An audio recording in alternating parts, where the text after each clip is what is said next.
like Facebook's doing some sort of co-intel thing or something, like they're spying on you or they're watching your every move or whatever. But anyway, what's going on, everybody? How you doing? I'm Dr. Boyce Watkins from Your Black World, the Black Business School. I'm here in Philadelphia. What's going on, Afra? Where have I been? I have been in Facebook jail. So if you're watching me from Facebook, I had 30 days where I was not allowed to post anywhere on Facebook, and it was okay actually. I was pretty happy to get away from Facebook. I've read articles that basically say that social media drives you crazy and screws your head up and all that stuff. So I don't really believe in being heavily engaged in social media anyway. But yeah, if you wonder where I was, if you are on Facebook, just know that's where I was. I was in Facebook jail, waiting on y'all to come visit me. Didn't nobody come visit me?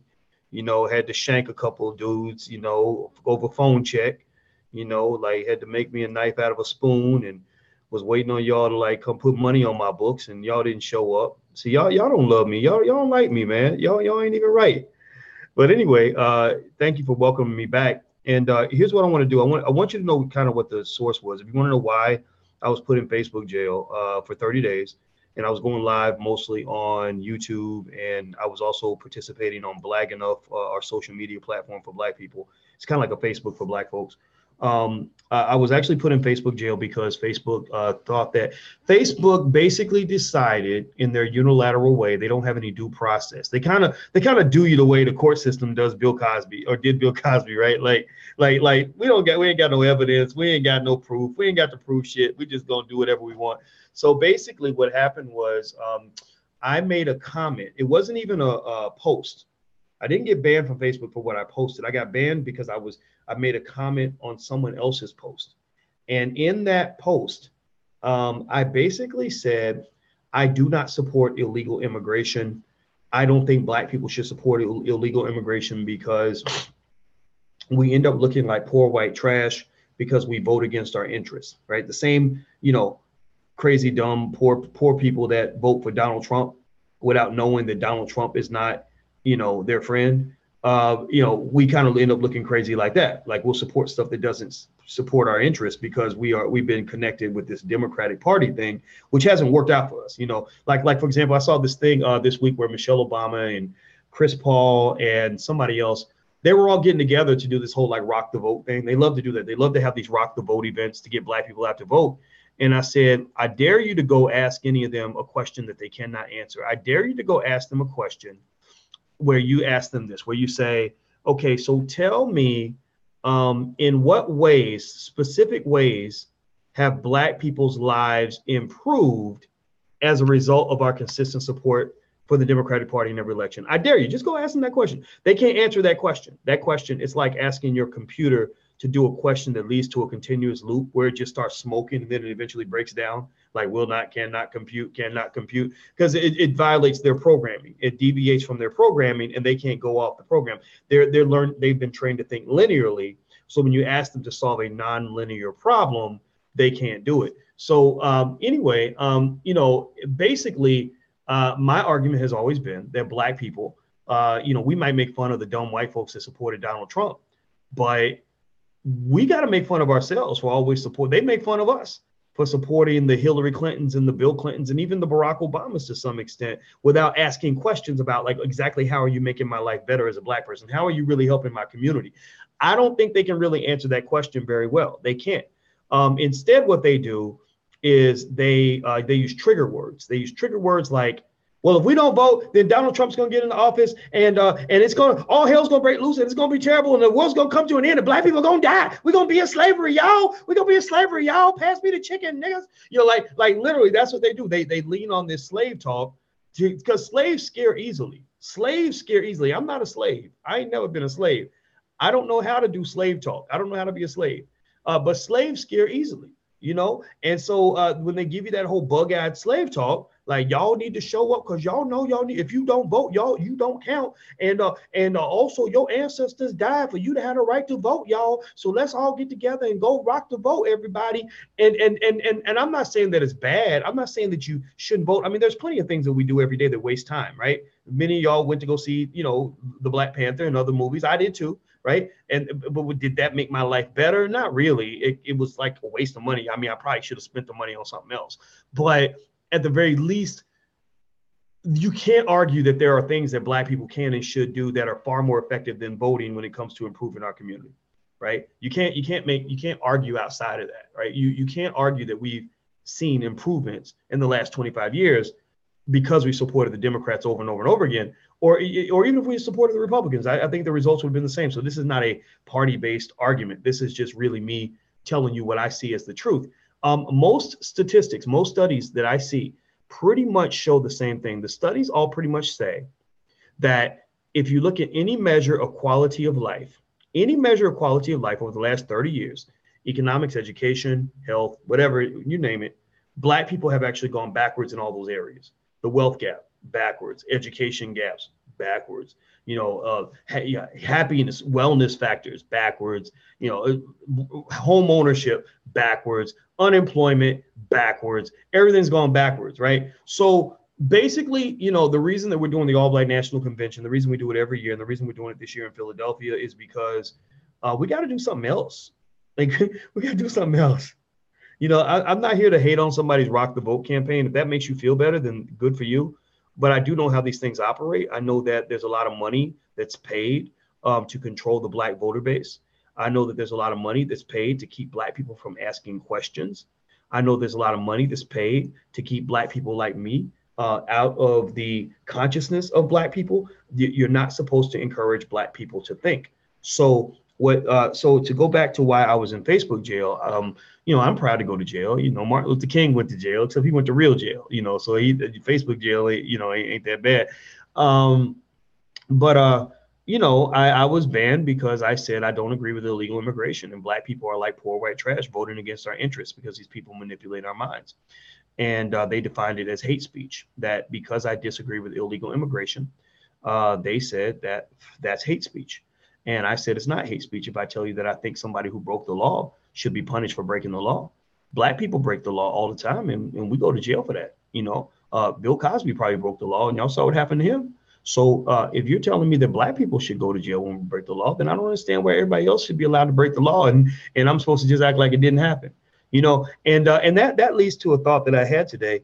I'm in Philadelphia for the All Black National Convention right now. That's why I'm here. If you don't know about it, go to allblacknationalconvention.com to find out more. It's in Philly, allblacknationalconvention.com. Everybody on Facebook especially, you need to make sure you connect with me in some other way. There's about 80,000 people on my personal page and several 100,000 people on my other pages. And here's the thing, I'm gonna tell you the truth. Facebook's gonna shut me down. At some point, I'm gonna be looking like Alex Jones. Facebook's gonna say, we don't want this guy back. Get rid of him. Get him out of here. And I'm gonna be gone. I'll be gone forever. It won't be 30 days. I'll be gone for good.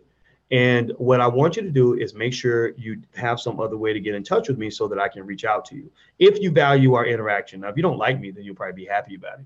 But if you like something about what I say, like even if you disagree, if you have some perspective that lends to the idea of you appreciating my point of view, because at the very least, you can give me credit for saying something that's different from what everybody else is saying, right? We need different. If we don't get different, then we're going to get the same, right? If you want to be connected, there's a couple ways you can stay connected forever. Write this down. Please do this. Number one, if you want to connect with me on at least 2 platforms, right? So on YouTube, I go live all the time at drboycetv.com. That's drboycetv.com. That's one way to get in touch. drboycetv.com, not Dr. Boyce Watkins, just drboycetv.com. Another way, we have a really great social media platform that's just like Facebook, operates just like Facebook, called Blaggenuf, Blaggenuf. Who is it? Myron wrote it in here, right? Myron wrote Blaggenuf, blaggenuf.com, Blaggenuf. So blaggenuf.com is where I was spending all my time when I wasn't on Facebook. And it's pretty great because Blaggenuf is a place where we have freedom of speech. We don't ban people because they don't agree with the Democratic Party or the Republican Party. We don't assume that because you use the N-word that you must have been engaged in hate speech. I've been banned from Facebook for quoting Muhammad Ali, literally not even my words, quoting somebody else has gotten me banned from Facebook. So basically, Black Enough is a space we created. Y'all know how I operate. I don't really believe in us complaining about what white people do. Like if you complain for a while, but then solve the problem. So we've solved the problem. So we have blackenough.com, BLAGGENUF. Somebody type that in, please. Make sure you join. Also, you can go to drboycetv.com if you want to see me on video. If you want text alerts, you can. Black Enough is spelled BLAGGENUF, BLAGGENUF, two G's. BLAGGENUF. The third thing is if you want text alerts, if you want to connect with me via text message, now that's pretty intimate because y'all know how I am. I have a lot of intellectual energy and I'm always, new things are always coming out of my mind and I'm always reaching out constantly on a regular basis. So if you like that, some people don't like it, but if you like that, then connecting with me via text message is a great way to stay close. You could text the word Boyce. Text my name, Boyce, to 31996. Thank you, Dual Victory, for putting that in there. I appreciate it. Text the word Boyce to 31996. That way, if I get popped and get banned from Facebook or get kicked off Instagram or get kicked off YouTube, I can tell you, oh, I'm kicked off over here, but I can operate over here. I'm used to operating in the shadows. See, the thing I'll tell you guys is that, when we first started our platform, I told my brother from the beginning, I said, if I was a coon, if I was some coon and Negro out here telling jokes or speaking negatively about Black people, they would love me. Like white folks would love it. If I'm entertaining white people, they would think that was great. I said, what they're afraid of is an intelligent Black man who's strategic and courageous. I'm very strategic. I'm a mathematician. I taught mathematics at the University of Kentucky. Also, I'm not scared of nothing. I ain't scared of nobody. I'm not scared of death. I'm not scared of any of that because we all gonna die. I'm not scared of dying. I'm just scared of dying for no reason. I'd rather die. If I'm gonna die, I know I'm gonna die. So let me just make sure I go out with a bang, whatever happens, right? So I ain't scared of death. I'm gonna live forever.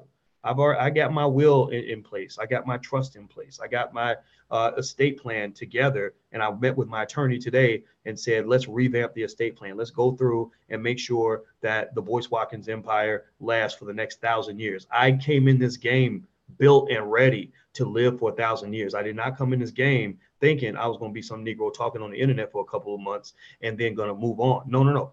I will be here. People will be talking about this era, this movement, the Black Economic Revolution in the year 2188, in the year 2288. This is where it's all beginning. So long story short, I'm not scared of those things, right? So I said to my brother, I said, we're going to be treated like terrorists. We're going to be treated like terrorists. Black folks, white folks, they don't like that. It makes them very nervous, right? And I got a glimpse of that back when I was at University of Kentucky, and I used to write these articles, and I would just tear into them over racism and everything else. And I'd meet white people, and I could tell how scared they were of me. Their hands would be sweaty, or they'd be, fueled with anger. Klansmen, sent me death threats. I dealt with this back in the 90s, so I knew what it was going to be like, to do this now. And so I got my first taste of that actually when I got in 08. I got into a fight with Bill O'Reilly. I called him out because he made a joke about lynching Michelle Obama, and I went in on his ass. And I'm glad I did. I don't take back anything I said. And what happened was, it was really fascinating was, and this is how folks do. This is how white folks do with Black folks. Like, we're kind of pawns to white supremacy sometimes. So CNN was happy to have me on like every other day to talk shit about Bill O'Reilly because they loved it. It was great. It was good for TV ratings and all that. But then it got to the point where it got ugly, where Fox and CNN were going at each other. And basically CNN then kind of sacrificed me. What they did was they banned me from CNN. I couldn't go on CNN for the entire Obama election. I would go on there every other day, like 4 times a week before. And then all of a sudden, not at all, right? And I had to, at that point, learn how to find alternative ways to communicate with my people. So I became very, very almost scientific with it in terms of figuring out, like, what are all the different ways I can connect with Black people. They go outside of the traditional methods, right? And maybe I can't get on radio, but I can do this. Maybe I can't get on TV, but I can do that, right? And it's worked. It's really worked. I reach over 1 million Black people a week, and ain't nothing they can do about it. They can ban me over here, but I got 20 things over there. That's what you do. That's how you operate. You know how I learned that from? I swear to God. I learned it by watching groups like Al Qaeda. Not that I ever want to be like Al Qaeda, so don't be even putting that on me. I ain't trying to be them. But what I learned was, I said, okay, I get it. They're set up in such a way where if you take out one cell, they got 100 other cells that can operate independently, right? So that's what we did. We structured our whole organization that way, to the point where we got stuff in motion that I will never tell you about unless the push comes to shove. Because it's like backup stuff. It's backups to the backups to the backups. Because I said we're going to have enemies from the white power structure. We're going to have black enemies, black people that want to take us down. In fact, in most slave rebellions, most of the time when the slaves revolted, it wasn't like white folks that got the first blow. It was black people who told on the slaves who were trying to rebel. Like that's real. Like Dr. Claude Anderson talks about that. And Dr. Anderson is actually coming to the All Black National Convention this weekend. He's going to give a speech on Powernomics on Saturday. If you want to know more, or you're in the area, you want to come to the convention, you can go to allblacknationalconvention.com. That's allblacknationalconvention.com. Also, if you want to watch via live stream, you can actually get the live stream free by doing a 30-day trial in our study and action group, which is at abncdigital.com. Dual, could you type that in, please, so everybody can see it?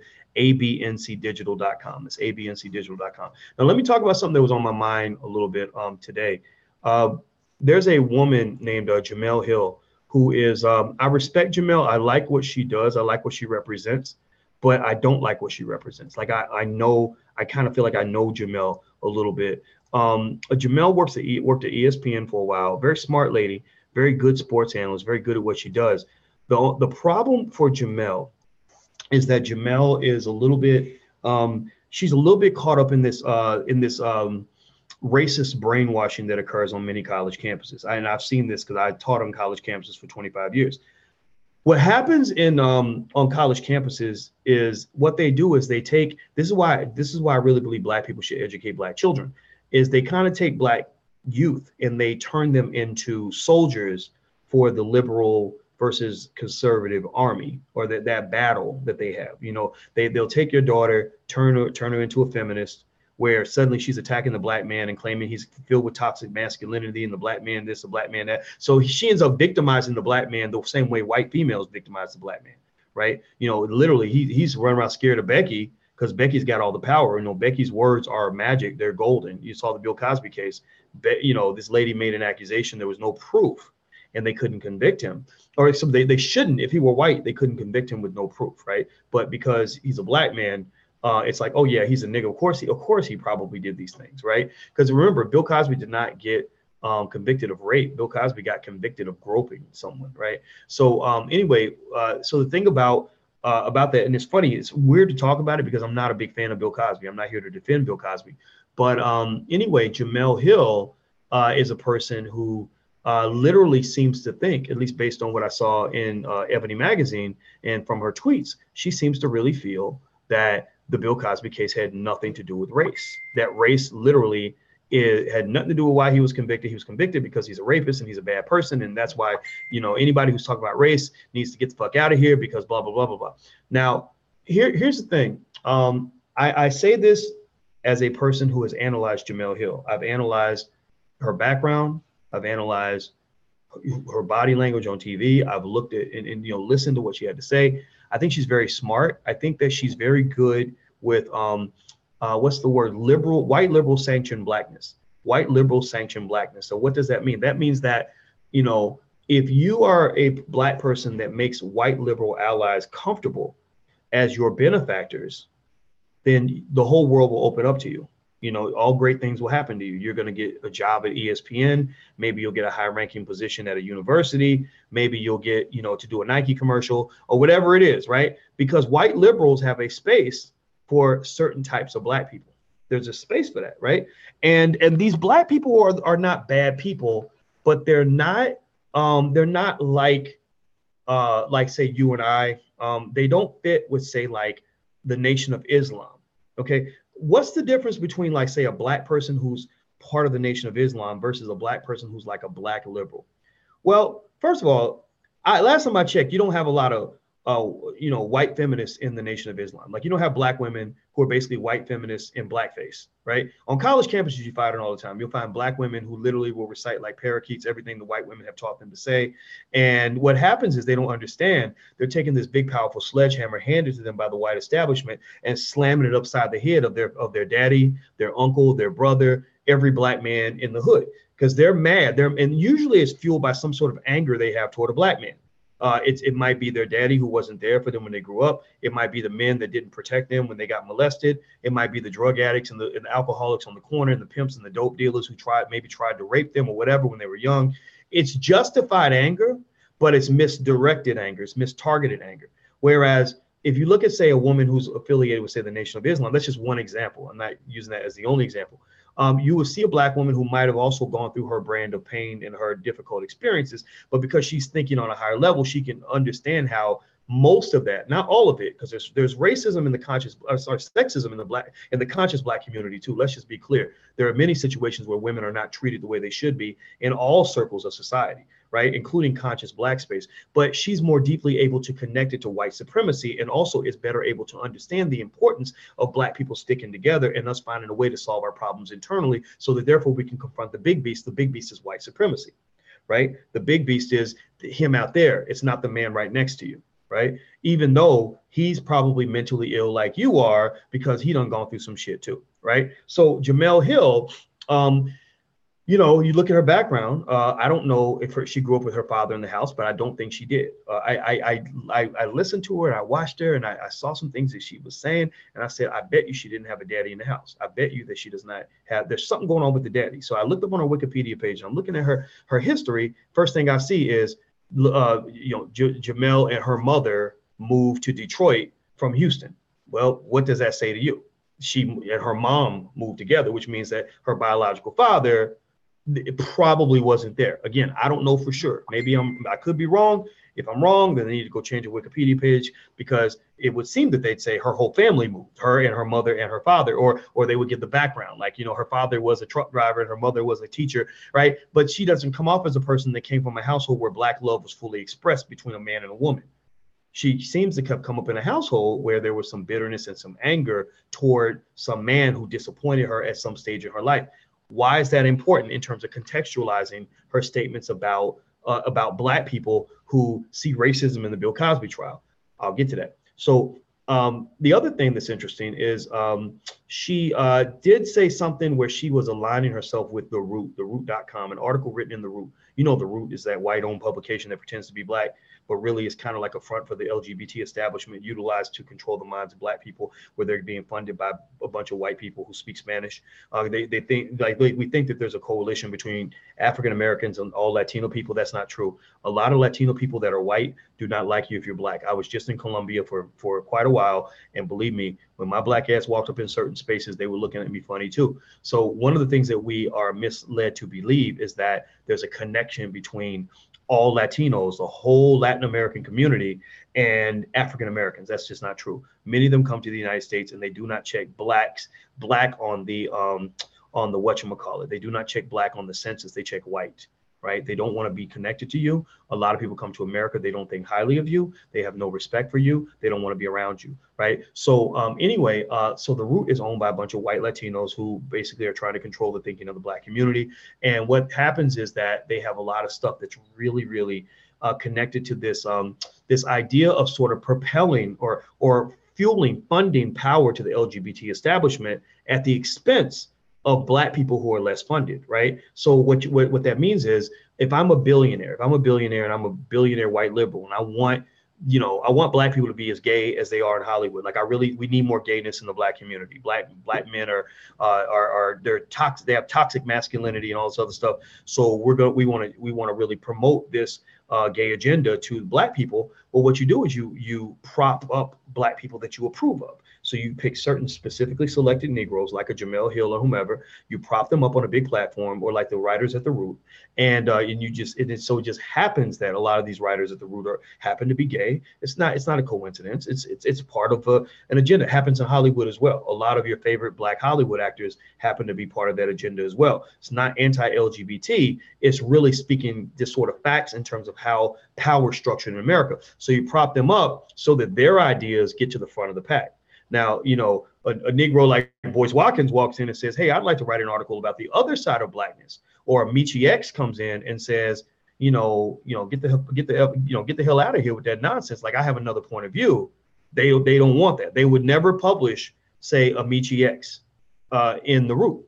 They would never want to hear from, like, a Vicky Dillard at The Root. Vicky Dillard is part of the Nation of Islam. She supports him, props up the, people like the Farrakhan's and the Dietrich Muhammad's and Nuri Muhammad's. And she says, look, I demand respect from my brother, but I love my brother. Like, I love him more than I hate him, even when he lets me down.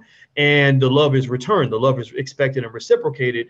And that's not the agenda they're pushing. So that's not the agenda that they're going to promote, which is fine. It's not up to them to promote our agenda, right? Just like they got the LGBT agenda, we got the Black family agenda. Seriously, just like they got the whole white liberal agenda, we got the Black empowerment agenda.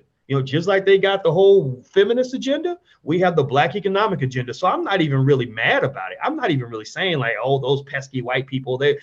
I would have had a victory if it wasn't for those pesky kids, like they say on Scooby-Doo. Like, I'm not really doing a Scooby-Doo right now. I'm not mad. What I'm saying is everybody got a damn agenda. Everybody got an agenda. And if you ain't got an agenda, get one. Get one. Get some, for real. You need an agenda. Do I have I've always had an agenda. I have always had the Black agenda forefront. This week, Saturday, this weekend, we're doing the All Black National Convention. What does that mean? That means the Black agenda is forefront in full effect, ranked #1, no replacements, no substitutions, no higher priorities, no nothing. Black agenda front and center. So if I'm running around here literally reciting like a parakeet for the last decade, as loud as I can, about the Black agenda, then why in the hell would I be mad at somebody who got a gay agenda? I'm like, okay, you gay, be you. Shoot, if I was gay, I'd probably have a gay agenda too. For real, seriously. I mean, really, if I was gay, I'd be like, yeah, everybody should be.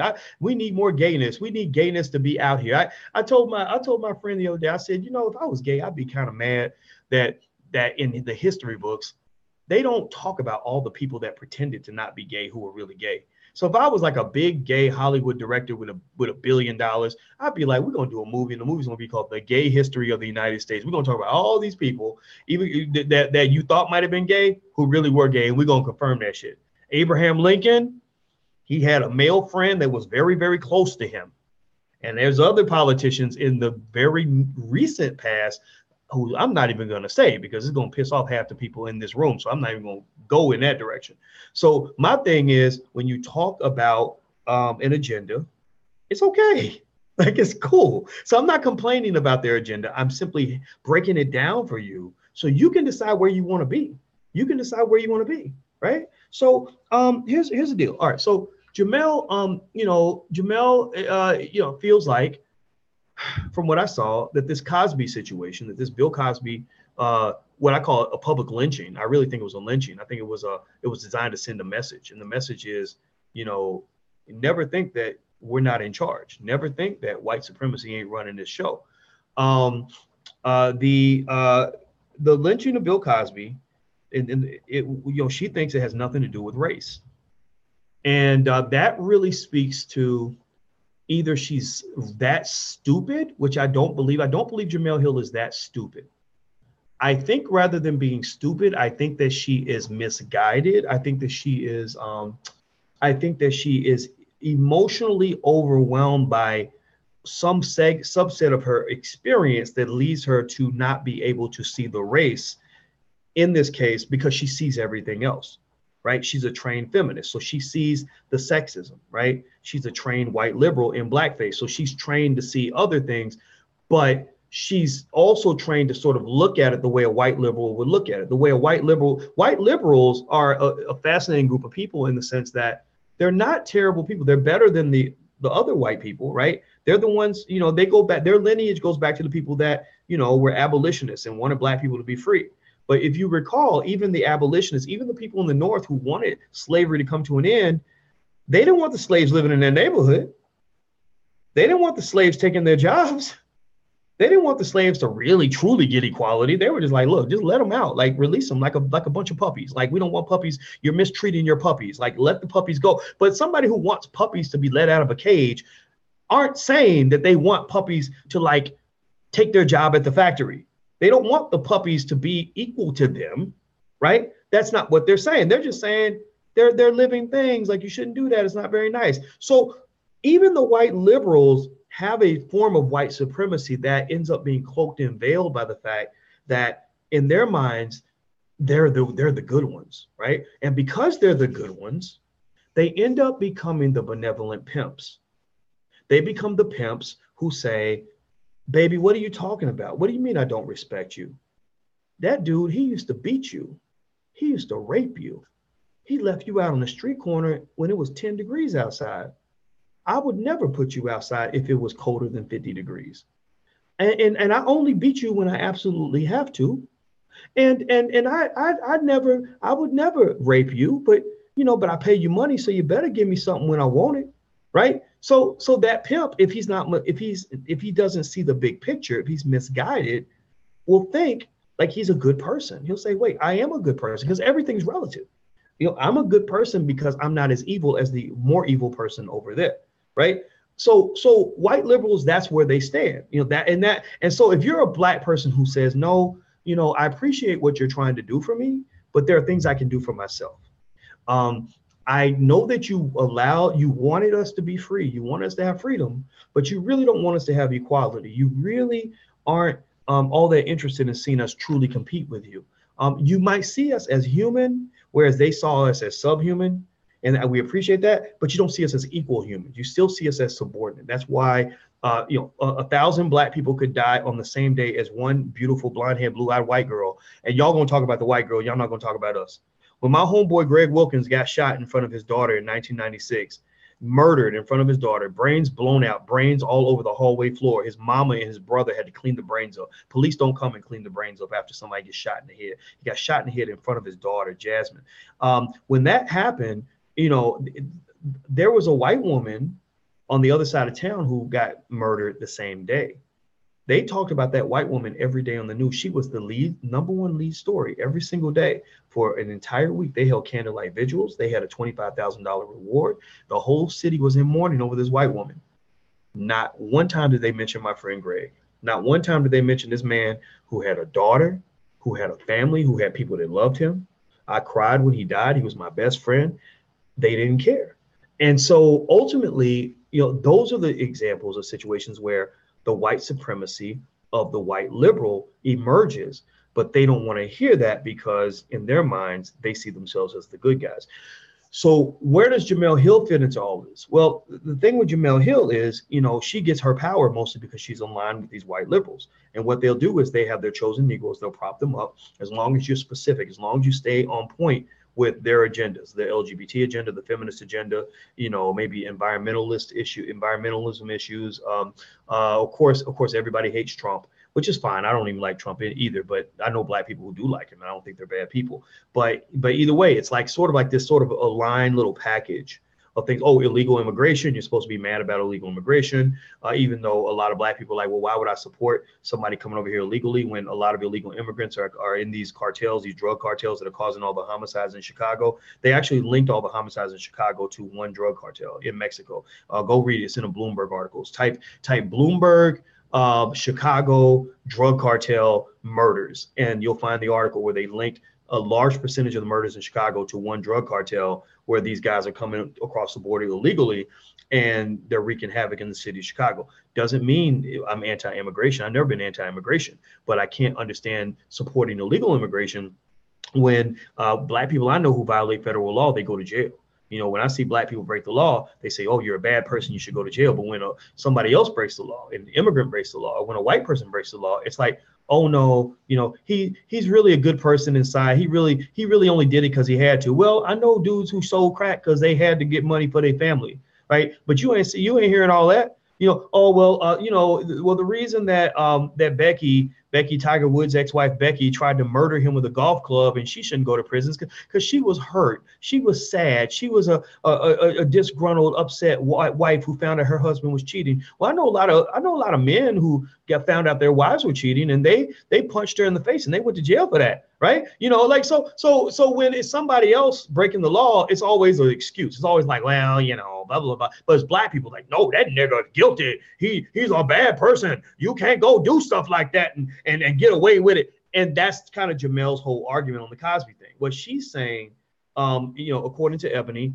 and what I'm looking at here on the post is, you can't use race to think that that it's unfair to Cosby that he's not allowed to go around and rape people the same way white guys do, and he's still a rapist. And she says her mother, I think she says her mother was raped, and that she's a survivor of a rape attempt, which my heart goes out to both of them. But nobody ever said any of that. Nobody ever said anybody should be allowed to run around raping people without accountability. Like, all rapists should be dealt with, including all the rapists who raped your great grandmother on the plantation back in the day. Like, they should be paying for that. They should be paying reparations for all of that, but they ain't paying nothing. You want to talk about people being held accountable? Yeah, the woman that led to Emmett Till being killed, she's about the same age as Bill Cosby. She should be in jail right next to him. Absolutely. But why is it this?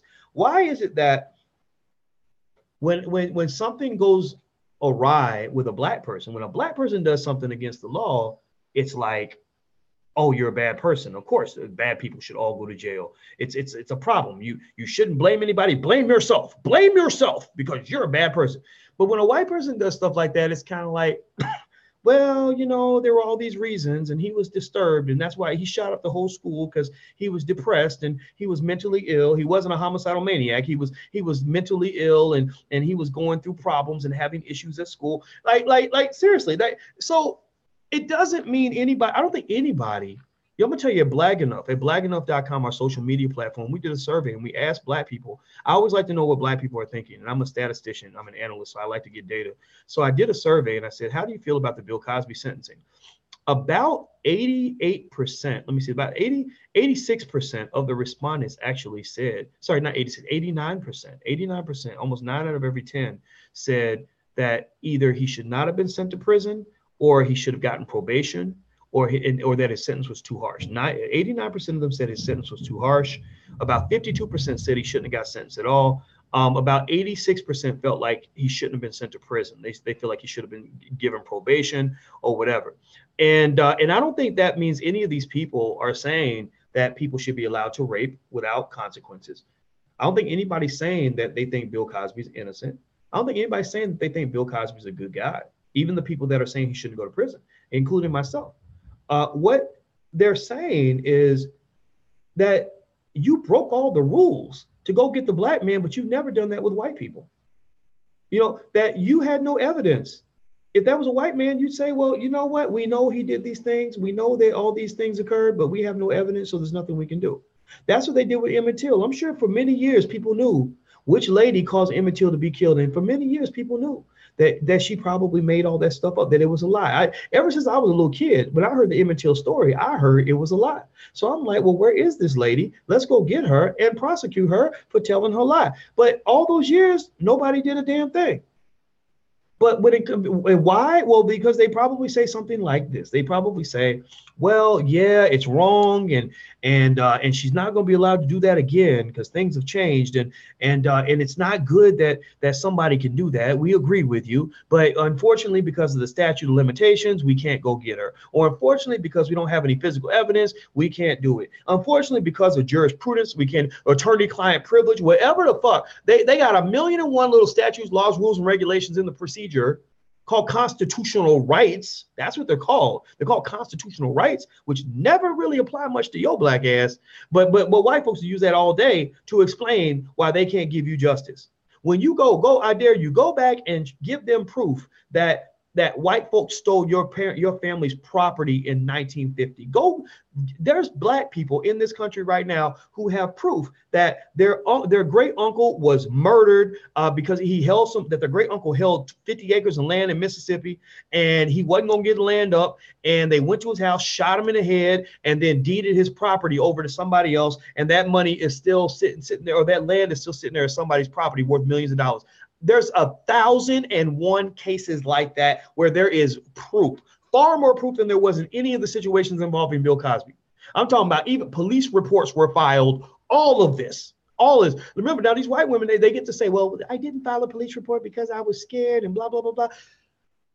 Okay, so it was 1960 and you were scared to go tell a white cop that a black man raped you. Okay, fine. We believe that you were so scared of a black man in the 1960s that you wouldn't go tell a white police officer that Negro raped me. Like, really? Like, okay, you were so scared.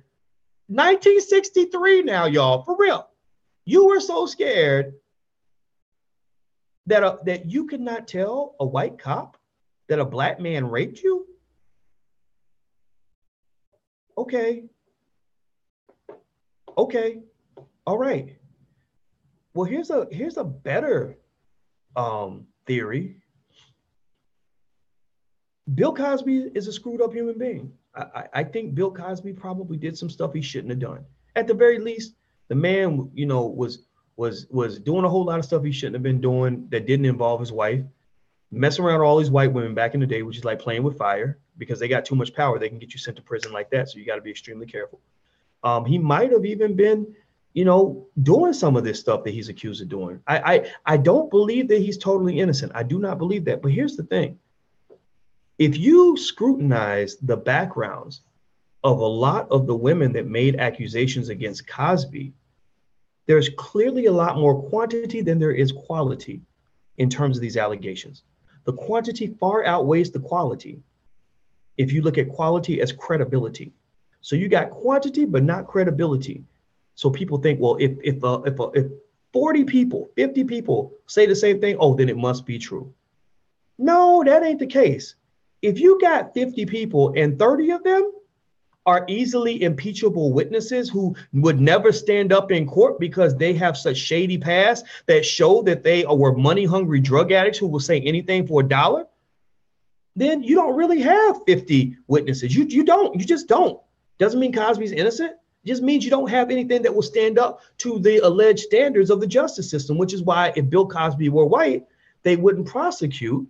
And they wouldn't prosecute because they'd say, yeah, they would do what they would do to us about the Emmett Till thing. They say, yeah, it's wrong. Yeah, it was a bad day and age back then. It's never going to happen again. I mean, he's 81 years old. We got his old ass now locked down. He ain't going to hurt nobody now because we're going to keep an eye on him. But everything that allegedly happened in the 1960s, the details are too muggy. We don't know the difference. We know if Janice Dickerson says she was drugged and raped, we also know Janice Dickerson drugged herself every other day. And we also know that Bill Cosby did go to court and he did say that he's giving quaaludes to women to have sex. Yes, he did say that. Yes, Lord, I read it. And I said, man, this man just admitted that he gives women quaaludes to have sex. But you know what he didn't say? He didn't say that he gives them the quaaludes against their will. He didn't say that I'm sneaking the quaaludes in their Jello pudding so I can get me some while they sleep. He didn't say that. He didn't say I'm giving them quaaludes against their will. He said I'm giving them quaaludes because we getting high together.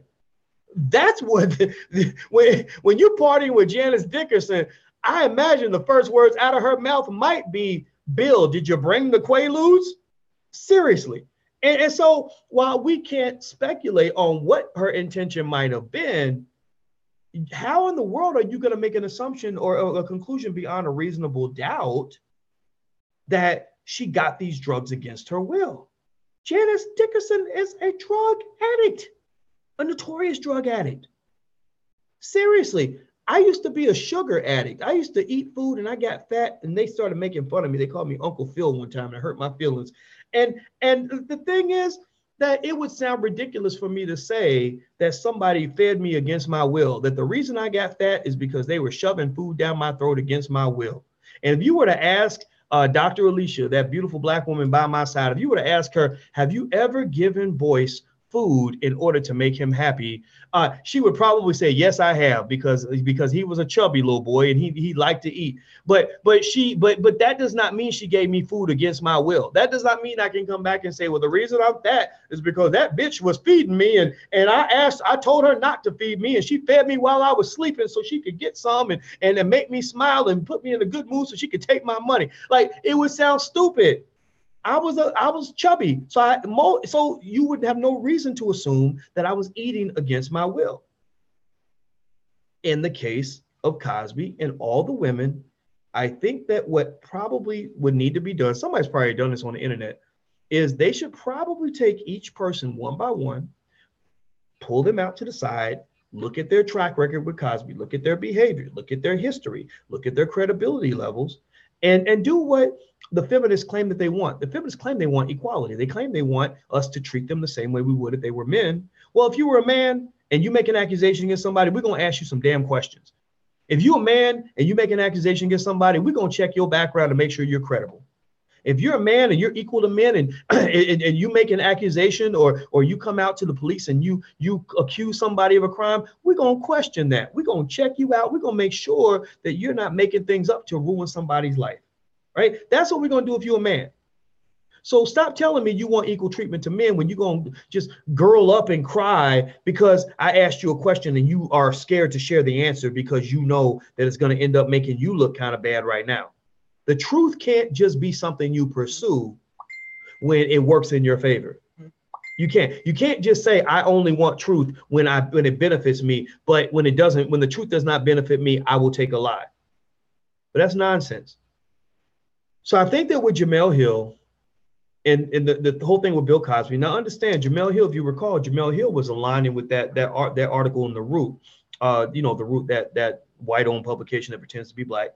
And they wrote an article where a gay man wrote an article, basically, I believe he was a gay guy, basically saying that straight black men are the white people of black people. Like the straight black men, that we in all of our toxic masculinity are just oppressing the black community and oppressing the black woman and oppressing the gay people and harming everybody and just destroying everything and all this other stuff. And she liked that article. She shared the article like, yeah, you go, that's right, blah, blah, blah, cheering that stuff on. And again, why is that? Why does she feel that way? I speculate it's because Jemele Hill herself has become a toxic human being as a result of the poisoning she received at an early age, possibly at the hands of an unhealthy black male who might have been her father. Remember, she was also the victim of an attempted rape. And you, of course, nobody would support the idea of somebody being raped. Whoever that guy is, he should have went to jail. And I'm sorry this happened to you. I'm sorry that your mother went through what she went through. But don't go through life terrorizing and victimizing good black men because of something that a bad black man did to you. Seriously, don't go through life using this power. I know white folks done gave you power. White people, white liberals propped you up because you're supporting their agenda. You're a soldier in their war. God bless you for that, right? I'm fighting a different war. I don't have as strong of an army. I'm building an army for the future. You got an army right now. I know they're propping you up. I know they're giving you power and saying, we want you to go find every straight black man you can find and take this sledgehammer and bust it upside his goddamn head. I know that's what they're saying to you. And what I need you to understand, sister, is that you're being used as a weapon to dismantle and destroy the black male, no differently from what the KKK did 100 years ago. I have more fear of the Jemele Hills of the world than I ever had of a toothless Klansman who decides he don't like black people. Seriously, a Klansman ain't never scared me. There ain't enough of them. You can see them coming because they got the white robes and all that. They ain't very smart. They don't have very much power. They don't have very many weapons. They don't have enough to really take us all out. They might hurt a couple of us, but they can't take us all. The people that scare me are the biggest fears that I might have as a black man is a disgruntled Becky who knows she can tell any lie that she wants and pin it on a black man and have nobody question her without them being accused of victim blaming. All those who align with Becky, the black Beckys. The black Beckys are the ones who are basically white feminists in blackface, who literally think I'm a sexist because I point out the fact that Margaret Sanger, your superhero, actually used to advocate for the extermination of black babies. And you went to college and you think you're smart, but you're a dumbass because you don't understand that you got brainwashed while you're there. There's nothing worse. An ignorant person I can deal with, especially if they know they're ignorant. What I cannot stand is an ignorant person who thinks they're smart because their brain was filled with all this misinformation.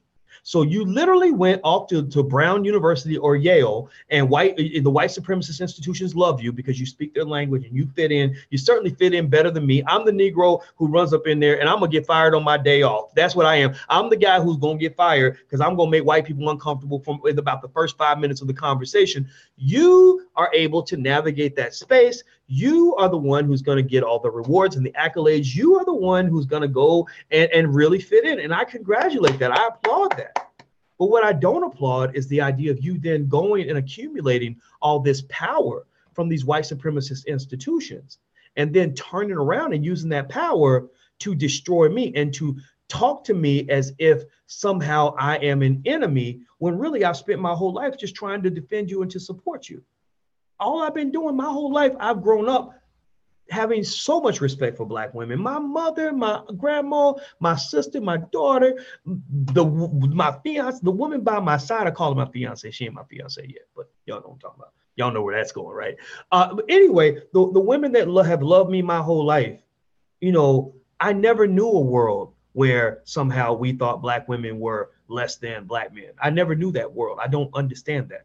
And I think that it's problematic when you have these damaged souls who then get a lot of power and use that power to sort of take out their vendetta on the rest of the world, right? Literally going through life, getting revenge on the man who tried to rape them when they were 12 years old, and seeing his face in every Black man that they see, right? And that's what you see on a regular basis when you look at it like a Jemele Hill. So I think that with Jemele Hill, what I think that she should understand, I don't think she's going to get this, because this is more of a logical type of argument. I think she's at a point where she's so emotional about it that I wonder how logical you can be. I know personally, if I was assaulted sexually, I probably would have a hard time being logical about sexual assault. I would probably be very emotional about it. So I'm even talking about myself.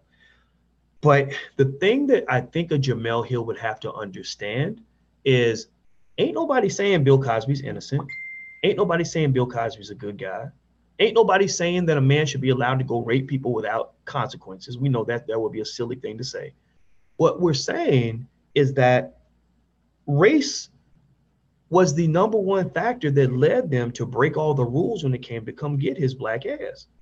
There's nothing in that whole debacle that says that he should have went to prison for this thing. He wasn't on trial for what all these things that weren't reported and were hearsay from the 1960s and 1970s. He wasn't on trial for that. He was on trial. What was he on trial for specifically? He was on trial because Andrea Constand said in 2004, he put something in my drink and he grabbed my boob. And then he paid her $3.5 million, a big waste of money. I mean, I don't understand why you would put yourself in such a dumb situation. So I think Bill Cosby, I used to think he was smart. Clearly there's something missing. We paid her $3 million. There was an agreement. We're not prosecuting this. All these files are sealed. Everything's done. It's over. So then they went back, broke the rules again, did just like they did with OJ. They did it with OJ too. They broke the rules again because they were like, we're going to get this nigga. We going to get him no matter what it takes. That's how a lynching occurs. You see, in a lot of lynchings, the people they were lynching, they weren't just lynching like random Black people on the street most of the time. Usually they were like, their attitude was like, well, we're not hurting the good Negroes of this town. The good Negroes who didn't do anything wrong, they're going to be okay. But that nigga over there, we think he raped Miss Sally. And we're not going to ask Miss Sally no questions. Miss Sally ain't going to get the scrutiny because Miss Sally is crying like a baby and say, oh, he raped me, blah, blah, blah. So we're going to go and just basically break all the rules. We're not going to let him go on trial. We're not going to let him have a lawyer. We're not going to let him have due process.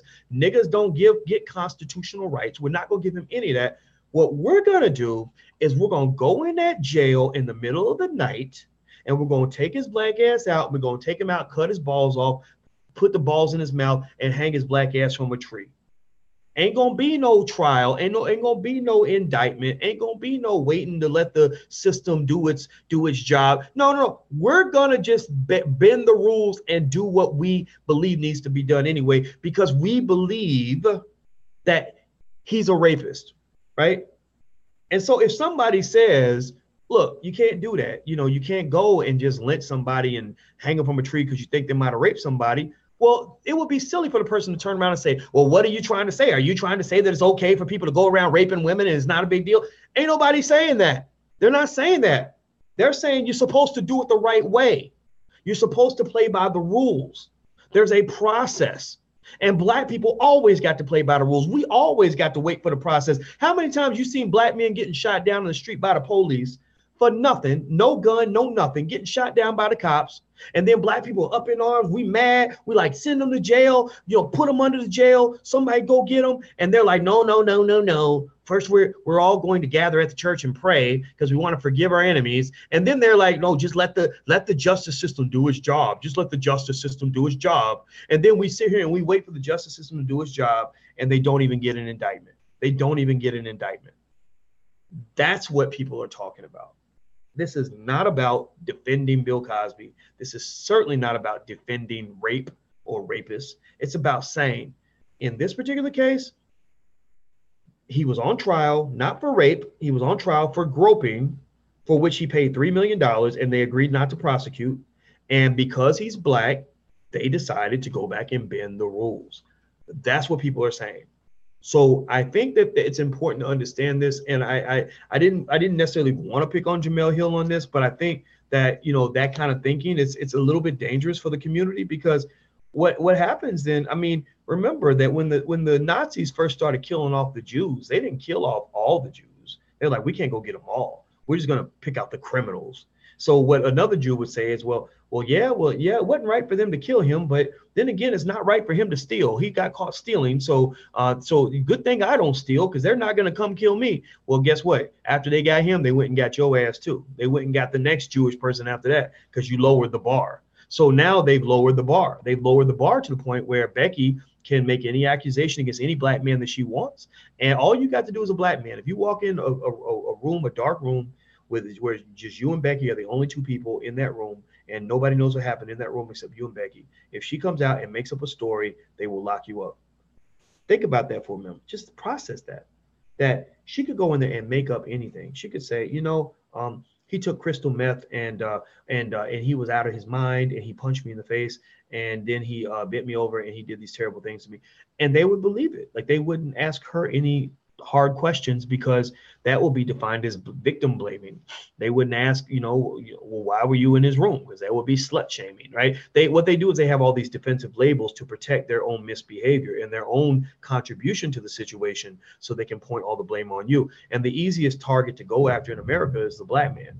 So the most imbalanced relationship in the world really is a white woman versus a black man. It's almost like a woman dating like Mike Tyson back when he was crazy. Like, if you're a woman who dated Mike Tyson back when he was crazy, then you were stupid, because he might be very nice to you when he likes you, but the minute he doesn't like you, you might die, right? So basically, that's kind of what it is. A black man dating Becky in this day and age, to me, is a lot like Robin Givens dating Mike Tyson. He's wonderful when he's wonderful, but when he ain't wonderful, he can become a nightmare, and eventually your ass could be dead.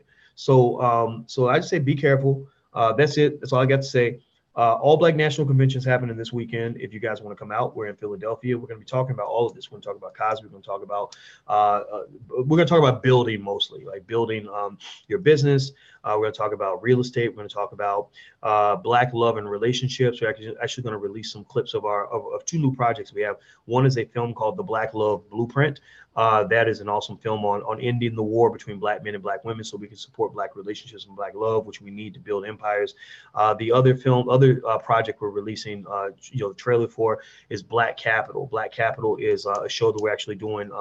We're pitching it to Netflix right now. It's a really good show. Peter Parker is the director, and it's all about some young brothers out here trying to just get ahead and everything else. It's a really fun show. And also, we just finished, after 2 years of work, we just finished our curricula for Black children on wealth, and it's some books you can actually buy and take home with your children that will allow you to teach them wealth at an early age. We cover all the grade bands, 1st through 3rd, 4th through 6th, 7th through 9th, 10th through 12th, and we work together with Black educators who helped us put this together. So a big shout out to everybody on the team who helped put that together. So we're working on building. I might get on here and go off and yell and get mad about certain things, but we're always building. It's just building takes time. That's all. It just takes time, but we're gonna win. We too smart to lose. We're smarter than them. We're more passionate than them. We've got more long-term resources than them because our greatest allies are actually the children who are not yet born. It's those kids who are going to come along in the 20s and the 30s and the 40s and the 50s, who are going to be raised in the revolution, who are going to be raised to be better than us. They're going to be Black people 2.0, because they're going to come up, all of this, they're going to come up with the Boyce Watkins ideologies and the ideologies that you share that work for you. They're going to come up with this. So what's going to happen is they're going to be very well equipped to compete. You're going to give them assets, because you're going to work hard and build wealth so that you can leave them something when you're gone. And believe me, we might seem like we're losing the battle right now. We might feel like we're in last place right now. Sometimes I feel that way, but I have no doubt in my mind that in 40 to 50 years, we will be the ones that are leading, and you're going to be old and gray and sitting up in a wheelchair and shit. You're going to be gray hair, just rolling around and so proud, because you're going to tell your kids, like, it started with us back in the day. We used to get on the internet, and I used to listen to this guy named Boyce Watkins, and we were planning this future. And now we're seeing it manifest itself in this $1 trillion company that Black people own. That's what's going to be extraordinary. And that day is coming, I promise you. So if you want to know more about the convention, feel free to go to allblacknationalconvention.com. That's allblacknationalconvention.com. If you want to check out the live stream, you can go to abncdigital.com. That's our study and action group. You can join the group for free for the first 30 days. And then if you want to stay, there's a fee. But if you want to leave, that's okay too. You can go to abncdigital.com. And also make sure you subscribe to something outside of Facebook. So if you're on Facebook, especially, a good place to go subscribe might be drboycetv.com. That's drboycetv.com. Or if you want to connect with me via text message, you can text the word Boyce to 31996. Just type in Boyce and type in 31996, and we'll be connected via text message. So take care, everybody. And Jemele Hill, I love you. I don't hate you, but you got to stop all that crazy stuff, girl, because it ain't helping nobody. We should be friends. We shouldn't be fighting. But that's what white supremacy does. It takes great Black people and causes them to actually have to fight each other. And I don't want to have to fight Jemele Hill. I feel bad for her, because I hate the fact that she went through what she went through, and I want to see her do well. So take care, everybody. I'll see you guys soon. Have a great day. I love you. Peace.